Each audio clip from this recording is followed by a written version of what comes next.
recently wrote about how you were in a taxi and that there was a bit of road rage and that the guy yelled at you that you're a terrorist. Yes. What was that like? Real shock. I mean, it was horrible. Yeah. And it's only been having had this job and then that one occurrence where that's ever come up for me. Because I don't have a lot of the cultural or clothing signifiers of Islam having anything to do with me. It's only when you hear my name that you go, oh, that's a funny name. And I tend to get questions about it then and what my background is.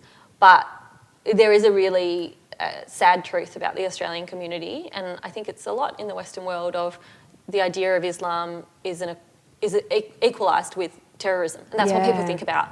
And a lot of Australians still believe there's that. a fear there. There's a real fear. Totally, yeah. And I fly a lot for work, and often on planes you get those sort of references. Someone you'll sit next to will make a comment about someone else. And there's a pervading kind of fear in Australia around Islam, which completely understands the fact that the vast majority of Muslims are peaceful, good people. And like any religion, there is a small extremist element who are nutty and do horrible things. But that's the case in all religions for all people. What do you think it's going to change? Because I do think, we've come a long way, but overall, and it embarrasses me, I think Australia is still a very racist country. And what do you think it's going to take us to be more accepting of, because we have so many different cultures, religions, and and I think that's a beautiful thing about Australia, but I think a lot of people are still not open to it.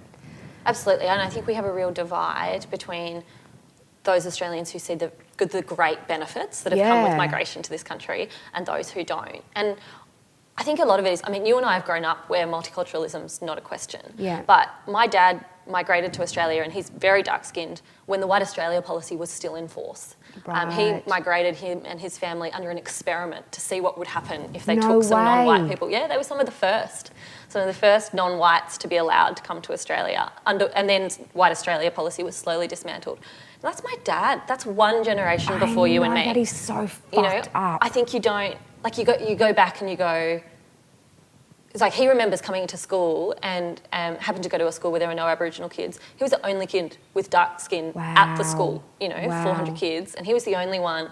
And there was an Iranian boy who migrated the next year and was the year below dad, and they're still friends. Oh, really? Was he an experimental child too? Perhaps, I don't know. Let's throw these dark kids in with these white kids, see how they survive. Literally, my grandfather was an incredibly clever man who was an amazing professor of languages and of Islamic history as well. Right. And the ANU said, we want him.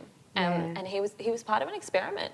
That was, 45 years ago. Our country was still at the point where we decided who came to the country based solely on race, and we didn't take non-whites. So in that sense, we've come a really long way. There's a lot to be proud of. But I think sadly there's been a political culture, particularly over the last 10 to 15 years, that has bred fear. And some things that have legitimately bred fear.